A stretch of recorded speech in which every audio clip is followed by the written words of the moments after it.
Hey guys, welcome to Fear Itself, where we're talking all about horror movies, analyzing them, seeing what's scary, what's not, and what's really enjoyable in the world of horror. And this week we're looking at The Ritual, which is a movie currently on Netflix if you want to check it out. It's a lot of fun. I really enjoyed sitting down and watching this. It had a fairly low budget, and I think they did a really good job with it. I think start to finish, this was an amazing horror movie, and it had a lot of really fun elements to it, including the monster. But I think the thing that made this exceptionally good was the concepts that they worked with in it, just dealing with things like death and cowardice. I thought it was really fun to just see how they illustrated that. So from here on, we're just going to spoil the whole movie. We're going to discuss it, analyze it, look at some of the fun bits in it. If you have the chance, go watch it in your basement alone. It's a good one, and like I say, the sound design in it makes it worth it too, to crank up the sound and to just kind of check it out that way. So right at the beginning of the film, we have a group of friends who are talking about their upcoming man's trip, and somebody's suggesting they go out and just binge drink. Somebody's suggesting that they go out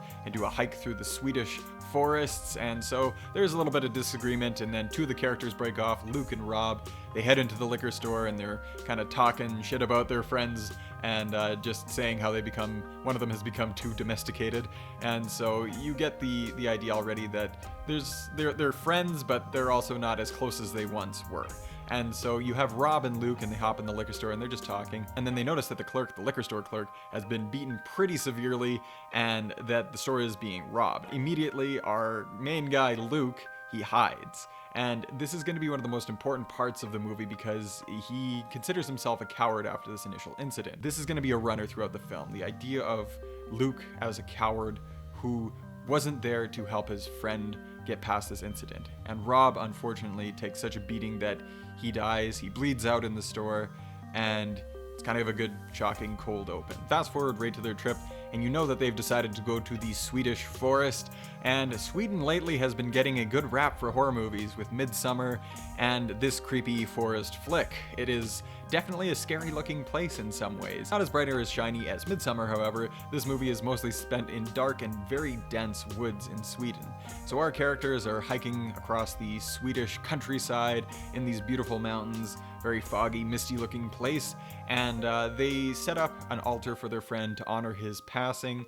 So they pass around a drink. It's kind of an awkward but very funny moment because they pass around basically a flask of whiskey or whatever they're drinking, and they pass it around the circle, and then they pour one out for their friends. But I don't think any of these guys are really that big into partying or drinking because there's basically a full flask left at the end of this, and so there's this really awkward long pour of the alcohol that's in the flask, and it's just kind of a weird moment. You can get right away that all of the characters aren't necessarily great friends all the time, especially the one guy, Dom, who is basically the resident complainer. He's complaining about the trip being difficult. They should be in a pub just eating food. And almost right away, Dom goes ahead and he hurts his knee. He tears his meniscus or something to that effect. And you kind of think that he's just being a bit of a whiner about it, but it actually turns out later he really did severely injure his knee, so that was a thing. All of the other characters, and I should probably name them so we have some clarity. We have our main character, Luke, our resident leader, Hutch, then we have Phil,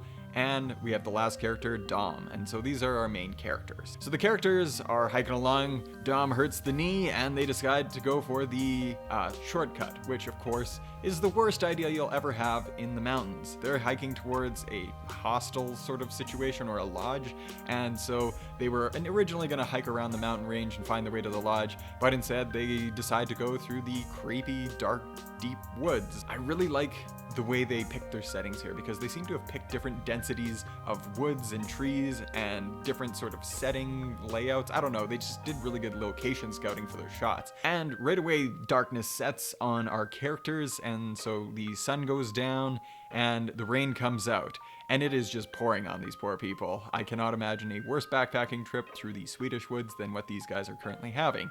And so they stumble upon the creepiest cabin in the history of cabin making, perhaps. Actually, you know what? There's a lot of pretty good contenders for that spot. But they stumble upon this cabin in the woods, and you already know, if you're in a cabin in the woods in a horror movie, you are screwed. And so our characters are, because they notice some symbols carved on trees near this cabin as well.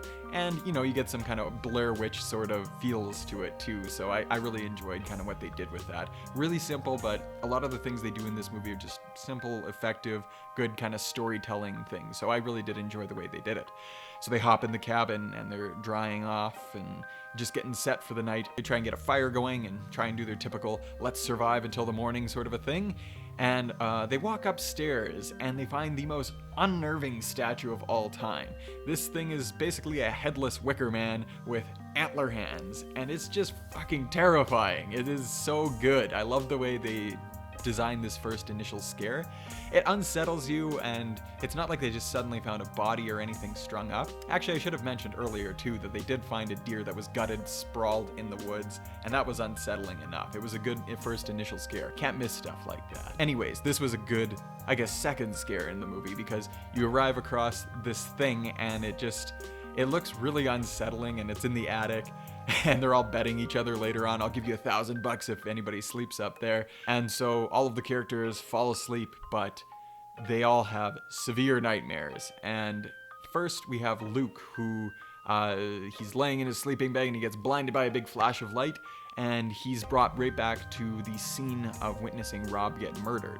So he pops out of the cabin, and in the wooded area, you can kind of see like there's branches and stuff still on the ground, but he's just bearing witness again to his friend being murdered. He's back at the scene of that incident, and so he just keeps replaying this in his mind, and you know it's just tormenting him. But then all of a sudden, he feels a great pain in his chest. He's brought back to the world of the forest, and he has this mark etched in on his chest.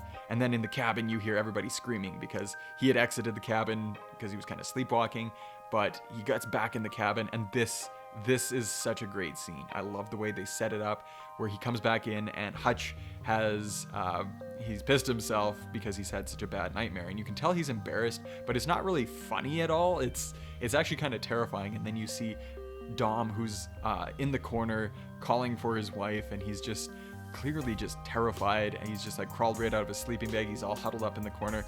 But the most terrifying one of all is Phil, who's upstairs, and he's naked, and he got his hands raised to the wicker statue, so he's like praying to it. And it's such a good setup, because Luke comes up the stairs and he notices that all of his clothes are on the ground, and it's just such a good setup for what comes next. It's just so unsettling, so immediately unnatural, and all of the characters are so unhinged right away. So they get all of their stuff together and they get the hell out of that cabin, because yeah, you get the hell out of that cabin. They kind of talk about it, and they're all trying to keep it all together, but they know something's just wrong. They instinctually just know something's really messed up. They're trying to keep it on the level, but you can tell freak out session is just coming. And so they pack it in for that night again, because they can't make it out of the woods. And again, I think this is because the magic of the creature itself, the ritual creature. And so they're kind of just hunkered down in their tents again. And this is where we get our first kill of the movie, which is Hutch. And again, our character Luke is having dreams about being back in the convenience store, the liquor store, and then Hutch is all of a sudden just swept away into the woods. He has this dream of something that's outside his tent, and then all of a sudden you just get these big heavy footsteps, and then all of a sudden this big sweeping sound. You can just tell that the monster in this is huge. Now this is where it really starts getting interesting, because I think this is where they're starting to play with the concepts of death and cowardice. And I think particularly with Luke, he starts to experience exactly like how he's going to approach another death of his friend. And so this is kind of a turning point for this guy, because Hutch gets swept away and he has the option to just kind of stay hunkered down with the others in the campsite, but he chooses instead to grab a flashlight and go immediately after Hutch. So I think this film is largely playing with that concept of Luke overcoming his fear of dying. And so this instance is really good because he kind of forsakes his safety and he goes after his friend, because I think he feels deep regret about leaving Rob to die in that store and not doing anything about it. And so they pursue their friend, but they get lost in the woods. They can't find their way back, and they try and get back to their tents after this, but they can't find them. Later in that morning, they're going down the path again, and they find Hutch strung up in the trees, the same way that the initial deer or elk had been. The other thing is Dom's leg which had actually been injured, is starting to really show some wear and tear signs. So Dom's really unhinged by this as well, and earlier in the film he had blamed Luke for being a coward and for not having a scratch on him after the convenience or liquor store robbery, and he definitely accuses him of being somewhat of a coward, of not coming to Rob's defense. They seem to be actually doing pretty well in terms of making it out of the forest. They get to the top of a ridge. Phil and Dom are both really exhausted, but Luke goes on ahead and he thinks he can see kind of the rest of the mountain range, so he's looking out over it. He's kind of thinking, oh, finally, we made it out of here. He turns to get the others' attention, but when he goes back to get them, Phil gets swept away, and this time you get a little bit more of a glimpse of the monster. So you get to see that it does have some sort of antlers to it. It's got some sort of like hooved features. So at this point, Dom and Luke are obviously desperate to get out of the forest. They keep making their way forward. Obviously, Dom's knee is making huge problems for him. And at this point, night has fallen again because a lot of this movie is in the dark. And they pass Phil's body and they stumble into a clearing. And this is where you get the ritual. They wander into this clearing and they see another cabin, and they're closely pursued by the monster. They're both thinking they're gonna die, and this is where they get trapped inside the cabin. They're both desperate, injured, tired, and they wander into this cabin, and I'm just like, don't go in the cabin again. That seems like the worst possible place to hide from this thing, but I guess if you're in the forest, that thing's gonna get you at some point. So they get in the cabin, and there's people in the cabin this time. There's kind of a creepy person that you see from behind. They kind of have like witchy type hair, and then when Luke looks to the side, he gets kicked unconscious, and the two of them wake up bound to either side of the corner of a wall inside the cabin. This is where you get a big shift in Dom's personality, away from that sort of whiny character into this guy that is very much just aware that he's about to die. He seems to know that he was going to die because of his incident in the cabin earlier, where he was huddled up in the corner. He remembers having a dream about being offered to the creature of the woods by these people. So he kind of had his fate foretold for him, and I think it's just a really just a sort of interesting thing that all of these other characters were kind of sacrifices for the creature, but Luke has been marked and set aside, and Dom seems to kind of not necessarily make peace with his death, but he just kind of stands firm in the face of it, so he's prepared to die. They take him away, they take him upsize and tenderize him for the ritual the next day. They say they're preparing him. I don't know exactly what that means. You just hear him screaming upstairs a lot, and it basically looks like they just beat him with sticks. Throughout this whole thing, Luke is trying to find a way to save Dom. He's trying to find a way to save him, trying to get him out of there alive, because he's obviously got deep regrets about all of the other friends dying. And so it makes for a really amazing conclusion to the film, because he's just fighting against this so badly.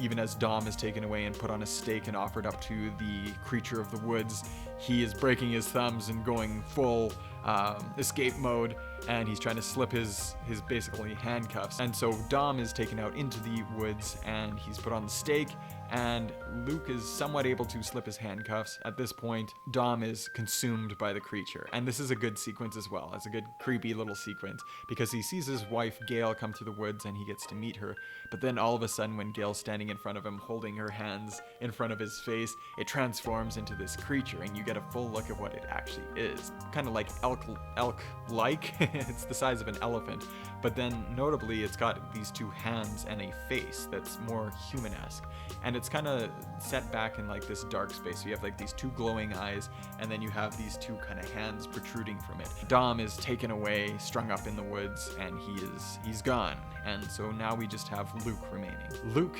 having slipped his bonds, he goes through the house now, and so he's got his torch and he's climbing through the house and he's checking out, and he goes upstairs into the attic. The attic of this cabin is slightly different from the last one, but it's full of not wicker statues, but basically what I would say are mummied people. And the whole idea of this monster is that it will let you live for an abnormally long time if you kind of bend the knee to it, if you worship it. All of the characters who are still alive, all of these people who are imprisoning them and offering them up to the creature, these are the ones that will get down on their knees and bow before the creature, and in exchange it will grant them vitality for a longer period of time. And so he sets this place on fire, and then he heads downstairs, and he's trying to stay kind of out of the way of the doorway because he can hear the monster outside. He can see the people down on their knees just kind of bowing before it. And one of my favorite moments in this whole film is when he sees the creepy witch type woman that he saw earlier come in, and he just punches her in the face and just drops her like a sack of potatoes. It's a great shot, so I really enjoyed that. Now, during Luke's escape process, he also talked to one of the younger women who comes in and tells him basically what the monster of the woods is. And I believe they call it Jötunn or something like that. I'm not going to try and butcher the pronunciation here, but it is basically a bastard child of Loki. So it is sort of within the Norse mythology, and so they worship it, and it gives them their longer life. Luke does manage to escape, and then a couple of the worshippers are killed in the process, and so he's out in the woods making a break for it. And this is the point where he's kind of running through the woods, and it's kind of a fun scene because he's got all these convenience store shelves on either side of him kind of rushing by, and he makes it to the edge of the woods, and he's just about to escape, and the creature gets to him. And this is the culmination of the movie, because the monster tries to force him to his knees to worship him. And basically what this is saying is that he should worship just staying alive and kind of being half alive, because this monster is basically taking advantage of everybody's desire to stay alive just a little bit longer and have immortality, but in exchange it's kind of this half rotten life. He can either worship this monster and stay alive and basically live on as a coward eternally, or he can stand up and be killed and face his own mortality. He chooses to fight, and he has a hatchet with him, so he drives the hatchet into the monster. He manages to actually shake it off and break free and get to the edge of the forest. So he actually survives, which I was pretty excited about, because usually by the end of a horror movie like this, it's pretty nihilistic, and so you would kind of expect him to die. All in all, I think this is a really fun film to watch. I would rate it very highly, actually, because again, this is when you gotta watch in your basement with the lights off. You gotta watch it full sound, and it's just a really fun one. The atmosphere it sets, the woods, just the setting is really creepy. And I like the way they kind of handled the witchcraft in it and the sort of magical elements of being stuck in the woods. And like I say, the woods are just a terrifying place, and I would really liken this to The Descent. I think The Descent is overall a better film, and I think the creatures in it are a lot more scary. But I would actually say that this one caught me at a few moments of just being unsettling. I think the unsettling moments of the mummies or of the statues or of just kind of the witchcraft in the cabin, I think those were the creepiest parts of the film, and it made it really worth watching. So check this one out. It's a good one on Netflix. It's a pretty quick watch. I believe it's about an hour and a half, so it was a fun one to go through, and yeah, I had a lot of fun watching it. And I'm going to avoid going for hikes anytime soon after watching it. Other than that, thank you for listening, watching, and viewing. If you are interested in more content like this, you can check it out. We got the podcast on iTunes, the Fear Itself podcast, and I'm just doing this Fear Itself show as well because I like talking about horror movies. My friend who usually does it with me, Peter, is absent this week, but I'll have my Aussie buddy back next week, and we are going to look at more horror. So have a great week. Stay scared.